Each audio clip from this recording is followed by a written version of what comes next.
오늘은 그 복음서에 나타난 하나님 나라와 선교라는 주제로 좀 나누고자 합니다.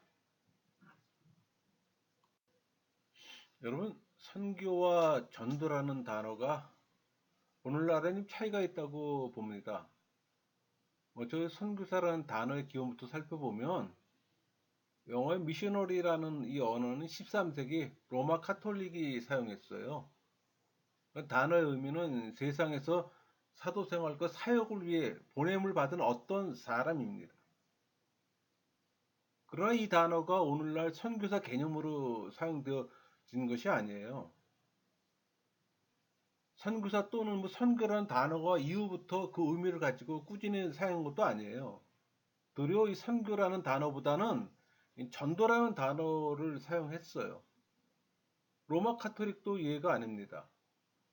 그러니까 선교라는 단어를 보다 구체적으로 사용한 것이 1786년 영국의 그 서인도 감리교 선교회를 세웠을 때입니다. 그렇다고 미션이라는 단어가 오늘날과 같은 것으로 사용했던 건 결코 아니에요. 역시 전도의 의미였습니다. 오늘날처럼 선교라는 단어가 정착된 것은 독일 그 선교학의 창시자 구스타프 바르넥이 1897년에 저술한 복음주의 선교학으로 봅니다.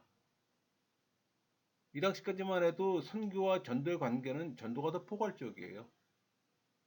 그러나 현재는 선교와 전도의 의미를 포함내지 동등한 관계가 됐잖아요. 이같이 된 이유는 1910년 그 에딘버러 대회 결과라고 봅니다.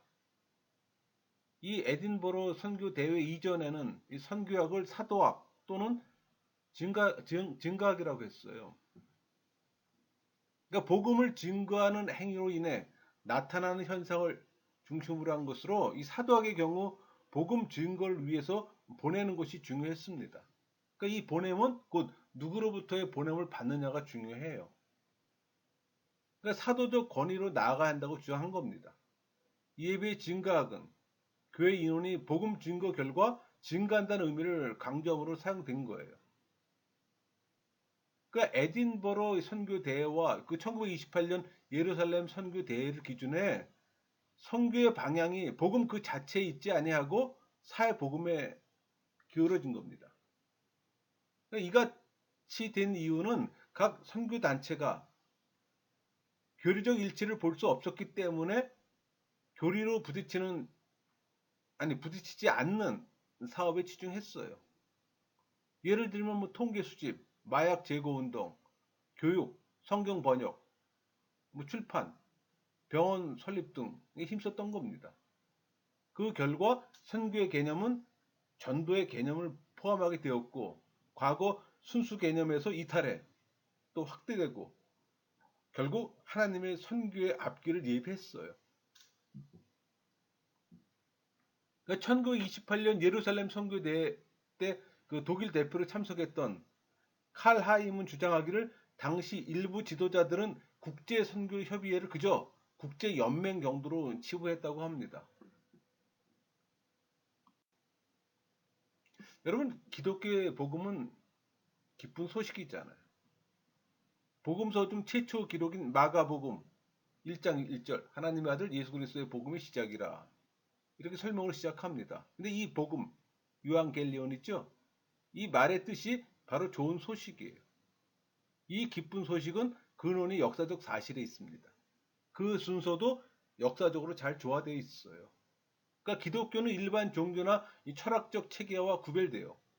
또 이는 그리스도의 단번의 구속 사건이기 때문에 즉 복음 그 자체는 온 인류에 계시된 하나님의 구원 계획의 마지막 단계가 실현되었음을 알리는 또 신적 선포예요. 또 하나님이 계시하신 사실의 선포이기 때문이라는 겁니다. 그러니까 복음서가 예수님의 공생의 기간에 집중되어 있다고 해서 기록을 일대기, 전기, 연대기로 말하지 않아요. 복음서들이 예수님의 전기적 성격을 전혀 가지고 있지 않다고 말할 수는 없겠지만 결코 일반 범죄에 속하는 그런 전기물은 아니잖아요. 심지어 예수님의 공생에 관한 기록이라도 각 복음서는 그 사역에 대한 어떤 선별적 기사로 이루어져 있어요. 여러분 사복음서 안에서는 나라의 이 의미가 하나님의 통치 영역을 가리키고 있는 부분에 대해 탐구한다는 것은 구약 성경 전체가 하나님의 통치의 의미를 가지고 있는 것과 같이 매우 방대하게 어려움이 있어요. 그래서 직접적으로 하나님의 나라와 선교의 연관성이 있는 부분들을 좀 살펴보고자 합니다. 사복음서에 나타나는 하나님 나라의 사상과 이 선교의 관계를 찾는 일은 그리 뭐 어려운 일은 아닙니다. 하나님 나라의 선포와 이 복음 선포가 모두 예수님의 입을 통해 사용되고 있음을 우리는 주시해야 합니다. 그러니까 마태복음에서는 뭐 세례 요한의 선포, 뭐 제자들의 선포, 그러니까 이 세례 요한의 선포는 마태복음 3장 2절 있잖아요. 제자들의 선포는 마태복음 10장 7절이고 또 제자들의 자리 다툼의 사건을 설명한 것이 18장 1절이고 그러니까 이런 걸 제외하고는 모두가 예수님의 입을 통해 사용되었습니다. 그러니까 마가복음은 이 아리마대 요셉의 인물됨을 묘사하는 장면이 그 15장 43절 있잖아요. 그걸 제외하고는 모두 예수님의 입을 통해 사용되고 있는 걸 발견할 수가 있어요. 이와 같은 이유는 하나님 나라의 본질이 제자들의 해석에 의한 것이 아니라 예수님께서 직접 말씀에 근거를 두고 있음을 보여주기 위함입니다. 또 예수님께서 직접 사용하신 이 어휘들을 자세히 살펴보면 비유로 가르칠 때 또는 교훈과 선포하실 때 또 이적과 함께 복음을 전하심을 나타내는 때로 구분되어져요.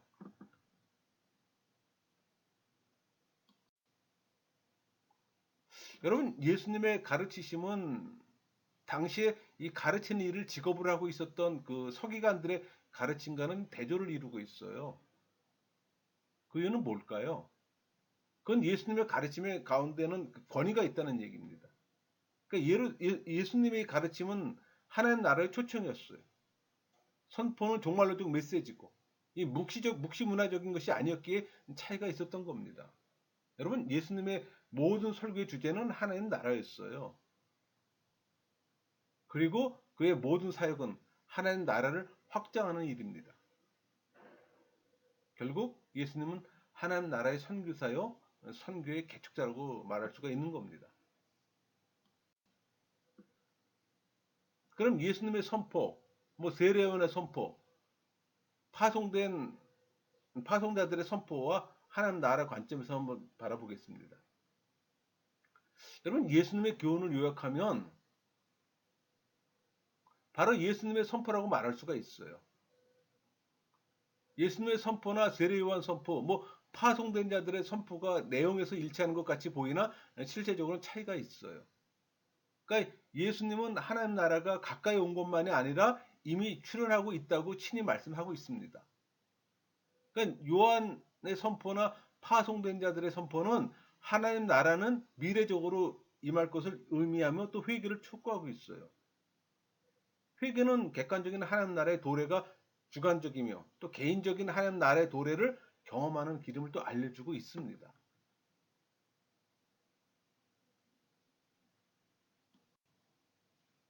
우리 마태복음 5장에서 7장까지가 산상수훈 있잖아요. 그러니까 하나님 나라의 어휘가 집중적으로 많이 사용됐습니다. 뭐 심령이 가난한 자, 의를 위하여 핍박을 받는 자, 지극히 작은 계명이라도 행하며 가르치는 자, 바리새인의 의보다 더 의로운 자, 하나님의 뜻대로 행하는 자가 이 하나님 나라에 들어가며 큰 자라고 일컬음을 받을 것이라고 기록하고 있습니다.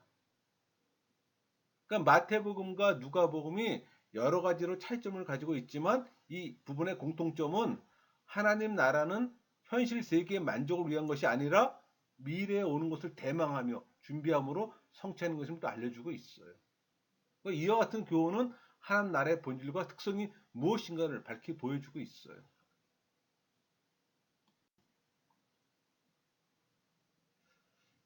그 어린아이와 하나님의 나라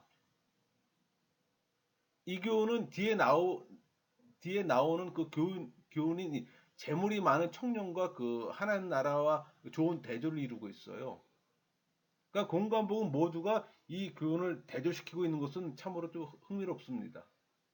그러니까 서로 다른 전승을 따르며 서로의 복음서를 읽는 대상이 다르며 또 서로의 상황이 다른 공간 복음이 왜 이 부분에서 일치를 이루고 있을까? 하나님 나라의 본질을 가장 잘 드러내는 것이라고 생각하기 때문은 아닐까? 이런 의문이 들어요. 그러니까 부자와 하나님 나라와의 관계에서 예수님은 부자는 재물이 많기에 하나님 나라에 들어가기 어렵다고 말씀하셨어요. 물질이 많으면 왜 하나님 나라에 들어가기 어려울까요? 물질이 많은 것이 하나님 나라에 들어가기 어려운 조건이 된다면 하나님 나라에 들어가기를 원하는 모든 사람들은 가난하게 살아야 하는 걸까요? 이 같은 논리라면 현실 세계는 발전과 풍요로움을 향해 나아가는 것이 아니라 가난과 배고픔의 상태로 가는 것이 하나님 나라에 들어가는 길이 되지 않을까? 또 이렇게 의구심이 듭니다. 이 같은 물음에 대한 답은 위에 있는 어린아이와 하나님 나라의 교훈에서 해결되는 겁니다. 여러분 공간복음서 기자들이 이 두 개의 교훈을 대조해 어린아이와 부자를 서로 대조하고 있어요. 여기서 부자와 어린아이는 외견상 부자와 어린아이가 아니라고 하는 사실을 우리는 알 수가 있습니다. 왜냐하면 어린아이와 대조하기에 적절한 단어는 어른이잖아요. 부자와 대조하기 적절한 단어는 거지란 말이에요. 이 부자와 어린아이를 대조하는 것은 사람의 내면 세계를 대조해 하나님 나라에 들어갈 수 있는 사람의 내면적 특성에 대해 지금 교훈하고자 하는 것이 기록된 기자의 의도입니다. 그리고 이것은 예수님께서 교훈하시고자 하는 것으로 모든 것을 포기해 자신을 낮추는 겸손함이 없이는 그 도래를 알 수가 없는 겁니다. 그리고 오직 하나님 나라로 오신 예수님을 의지해만 갈 수 있는 거예요. 이 교훈은 또 하나님 나라가 미래에 도래할 것을 좀 가르치고 있어요. 그러니까 하나님 나라는 영접하는 자만이 갈 수 있다고 하는 교훈에서 이 영접하는 행위는 현재적 행동인 겁니다. 그러니까 이 행위가 하나님 나라에 들어가는 것이며 또 종말론적으로 임하는 하나님 나라에도 들어갈 수 있는 길이 되는 겁니다. 그러니까 예수님의 교훈은 바로 메시지로 그 메시지 가운데 이미 하나님 나라는 도래한 겁니다.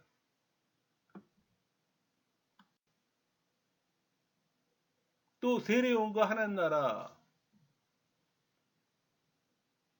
이 교훈을 통해 예수님은 이미 하나님 나라가 현실 세계에 왔음을 또 말씀하고 계세요. 오늘 마태복음 11장 11절에 그 말씀이 있죠. 내가 진실로 너에게 말하는 여자가 낳은 자 중에 세례요한보다 큰 이가 일어남이 없도다. 그러나 천국에서는 극히 작은 자라도 그보다 크니라.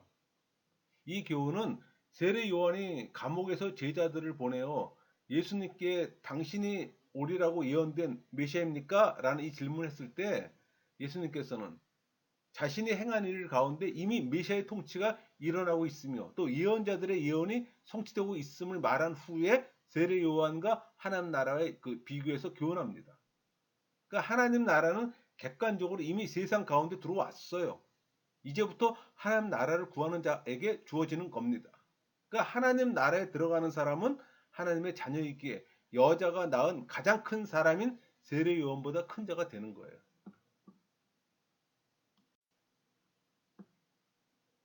또 바리새인 질문과 그 하나님 나라에 대한 얘기입니다. 그 우리 그 하나님 나라가 어디 있습니까? 라는 이 묻는 바리새인에게 예수님께서는 하나님 나라는 볼 수 있게 오는 것이 아니며 또 여기 있다 저기 있다 지역을 가리킬 수 없다고 얘기했잖아요. 왜냐하면 하나님 나라는 너희 마음속에 있기 때문이라고 답변하세요. 그러니까 바리새인은 구약적 배경과 이 묵신문학적 배경 아래서 하나님을 지금 묻고 있어요. 그들은 하나님 나라가 현실 세계 가운데 한 지역을 택해 건설한 후에 점차로 그 영역을 넓혀가는 걸로 이해를 했던 거예요. 바로 그 한 지역이 자신들의 영토라고 생각했어요. 그러나 예수님의 교훈은 장소적인 나라가 아니잖아요. 가시적인 건설이 아니에요. 오히려 보이지 않지만 하나님의 주권이 나타나는 것이 하나님의 나라는 사실을 가르쳐 주고 있어요. 그러니까 하나님의 통치는 왕권을 의미하는데 이 공간적인 영역이 아니라는 것이 이 교훈을 통해 분명히 나타나요. 근데 그 통치는 사람의 마음속을 주관하기에 사람들을 통해 하나님 나라는 이 세대에 임합니다. 그러니까 예수님이 이미 이와 같은 왕권의 통치가 세상 사람들 속에서 이루어졌음을 선언합니다. 또 세상 일과 하나님 나라에 대한 얘기예요. 우리 그 누가복음 9장 60절에서 62절 이르시되 죽은 자들로 자기의 죽은 자들을 장사하게 하고 너는 가서 하나님 나라를 전파하라 하시고 또 다른 사람이 이르되 주여 내가 주를 따르겠나이다마는 나로 먼저 내 가족을 작별하게 허락하소서. 예수께서 이르시되 종의 쟁기를 잡고 뒤를 돌아보는 자는 하나님 나라에 합당치 아니하니라 하시니라. 여러분 예수님을 따르기를 원하는 사람이 아버지의 장사를 지낸 후에 따르기를 원했으나 예수님은 이를 거절하며 하나님 나라 전파를 하라고 말씀하세요. 그러니까 가족과의 어떤 작별을 요청하는 사람에게는 쟁기를 잡고 뒤를 돌아보는 사람은 하나님 나라에 합당하지 않다고 말씀하세요. 이 교훈은 우리에게 하나님 나라의 절대성을 가르쳐 주고 있어요. 하나님 나라는 세상의 여러 가지 일과 함께 그 중에 하나로 취급되어서는 안 되는 거예요. 그 이유는 하나님 나라는 생명이기 때문에. 세상에 생명보다 귀한 건 없잖아요. 그러기에 생명을 소유하는 일과 이 생명을 전하는 일은 세상의 그 어떤 일보다 귀중하고 긴박한 일임을 예수님께서 우리에게 좀 가르치세요.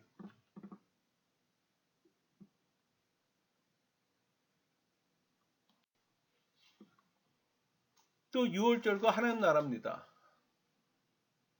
그게 우리 누가복음 22장 16절하고 18절이잖아. 내가 너에게 이르노니 이 유월절이 하나님 나라에서 이르기까지 다시 먹지 아니하리라 하시고 내가 너희에게 이르노니 내가 이제부터 하나님 나라가 임할 때까지 포도나무에서 난 것을 다시 마시지 아니하리라 하시고 예수님께서는 지금 하나님 나라가 임하기까지 포도나무 열매를 먹지 않으며 유월절 식사를 하지 않겠다고 말씀하세요. 근데 하나님 나라가 이미 이 세상 속에 온전히 이루어졌다면 예수님의 이 말씀은 그릇된 거죠. 또 하나님 나라가 단지 개인을 위한 어떤 주관적 성취와 성격만을 가지고 있다면 예수님은 이와 같은 선언을 하시는 것이 아니라 오히려 제자나 예수님을 따른 자들에게 너희 안에 하나님 나라가 이루어질 때까지 유월절 식사를 하지 말아라 라고 말씀하셔야 합니다.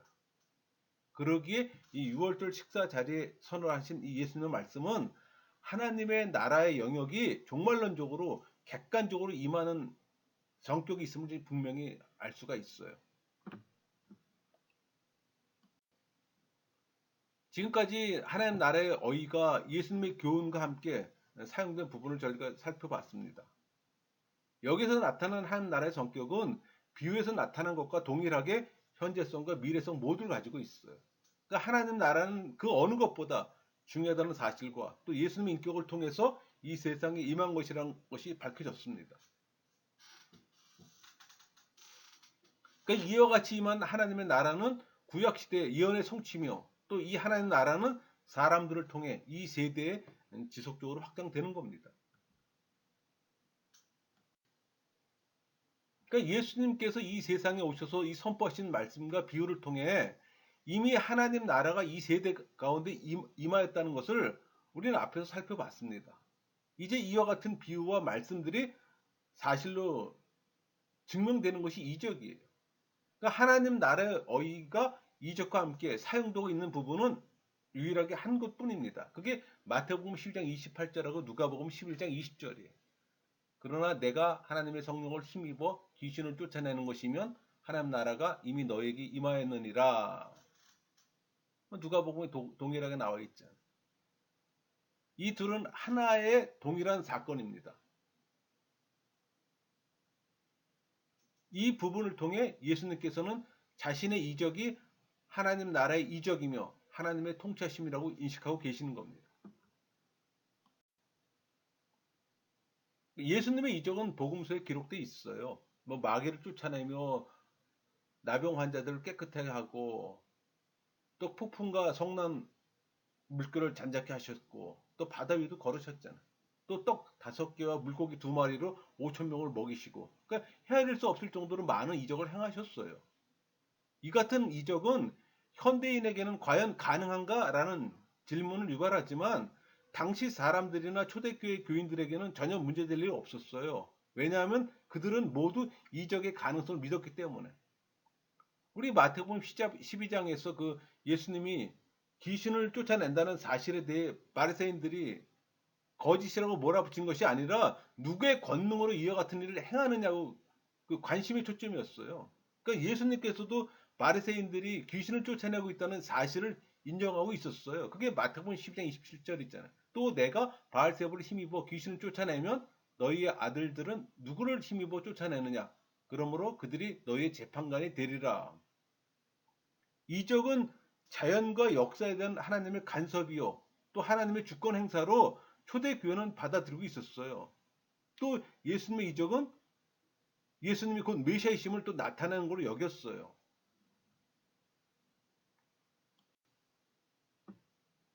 여러분 누가복음은 실제로 예수님이 귀신을 쫓아낸 사건과 연결해 바리새인들과 논쟁을 벌이고 있는 반면에 우리 마가복음 3장 그 20절에서 30절까지 거기서는 단순히 예루살렘에서 파견된 바리새인들과의 논쟁으로 기록되고 있습니다. 그러니까 예수님의 귀신 축출 현상은 하나님의 종말론적인 어떤 징조로서 행동이에요. 그러니까 이적 행위가 복음의 선포 행위와 병행으로 나타나고 있는 것은 세례 요한이 사람을 보내 예수님이 오실 메시아인가? 그러니까 예수님께 질문했을 때와 또 그 예수님이 제자들을 파송하실 때 그 제자들이 해야 할 일 가운데 하나님 나라의 복음을 전하는 것과 이적을 함께 행하라고 명하실 때입니다. 그러니까 이 같은 것은 이 구약의 예언이 성취됨을 증명하는 거예요. 그게 우리 이사야 그 35장 5절 6절하고 61장 1절 있잖아요. 이 인용하는 장면까지 나타나고 있는 겁니다. 그때 맹인의 눈을 밝을 것이며 못 듣는 사람의 귀를 열릴 것이며 그때 저는 자 사슴같이 뜰 것이며 말 못하는 혀는 노래하리니 이는 광에서 물이 솟겠고 사막에서 시내가 흐를 것입니다. 주 여호와 영이 내게 내리셨으니 이는 여호와께서 내게 기름을 부으사 가난한 자에게 아름다운 소식을 전하게 하려 하심이라. 나를 보내사 마음이 상한 자를 고치며 포로된 자에게 자유를 갇힌 자에게 노임을 선포하며. 이거의 인용이에요. 그러니까 예수님은 당시 사람들이 예수님이 행하시는 이적에 대해 뭐 단순한 두려움이나 놀라움을 느끼는 걸 기대하지 않았어요. 예수님은 오히려 이 같은 감정적 반응보다는 이적을 통해 하나님 나라가 이 세대 안에 임하는 걸 보고 회개하고 복음을 믿는 것이라고 그 믿는 것을 바라고 계셨어요. 그러므로 이 예수님의 이적은 비유나 교훈과 마찬가지로 하나님 나라의 초대입니다. 그러니까 예수님의 이적을 경험한 사람은 비유나 뭐 교훈들을 듣고 즉각적인 결단을 내린 것 같이 결단을 해야만 하는 겁니다. 이와 같은 예수님의 행적은 바로 공생애를 시작하면서 선포하신 회개하라와 동일한 메시지예요. 이는 예수님께서 많은 이적을 행하였음에도 불구하고 회개하지 않는 도성을 향해 책망하시는 부분에서 알 수가 있어요. 우린 때때로 예수님 이적 뒤에 숨어있는 비밀을 봅니다. 그것은 이적을 행하시고 난 뒤에 누가 이적을 베풀었는지 그 말하는 것을 금하시거나 또 예수님 따르기를 원하는 사람들을 돌려보내시는 걸로 나타났잖아요. 왜 어떤 사람에게는 가서 이적이 발생한 것을 보이며 증거하라고 하면서 또 어떤 사람에게는 증거하지 말라고 말씀하실까요? 그런 것들을 우리가 말씀에서 볼 수 있잖아요. 그러니까 예수님의 이적이 하나님 나라로의 초대라면 모든 사람들을 따르라고 하며 또 거기서 이적이 일어난 것을 증거하라고 해야 맞지 않는가 이렇게 생각할 수 있어요. 또 예수님이 행하신 이중적 행동은 어떻게 이해될 수 있을까? 또 이런 의문점을 갖잖아요. 그러니까 예수님이 자신의 실체를 사역을 통해 각 사람과 인격적 만남을 통해 밝히자 하는 부분이 있기 때문입니다. 또 치유의 이적을 경험한 사람들에게 증거하는 것을 금지시킨 것은 그들이 아직 이적에 포함되어 있는 메시지를 깨닫지 못하고 이적 자체에 대한 이 경이로움만 보고 매료됐기 때문이에요. 그러니까 예수님의 인격을 볼 수 없는 사람들에게 예수님을 전하는 것을 금지시켰어요. 또 아직까지 하나님 나라를 자신들의 어떤 영토에서 화려한 영광과 함께 도래할 것을 기대하고 있는 당시 사람들에게 예수님의 이적 메시지는 이해할 수 없는 것이기에 침묵을 명령했던 겁니다.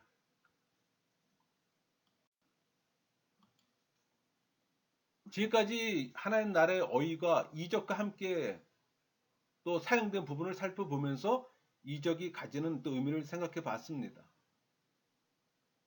그러니까 이적은 하나님의 통치가 이 땅 위에 실현되고 있음을 증명하는 표시인 동시에 사람들로 하여금 이적을 경험해 회개하고 복음을 믿으라는 초대의 메시지예요.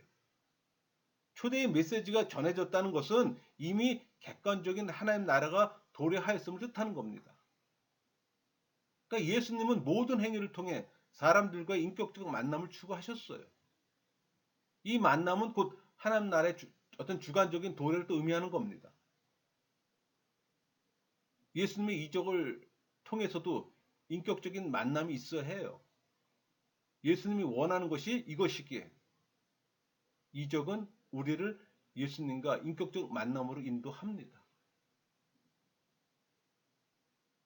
그게 이 사복음서에서 나타난 하나님 나라의 선교 사상의 또 메시지이기도 해요. 말씀을 마치겠습니다.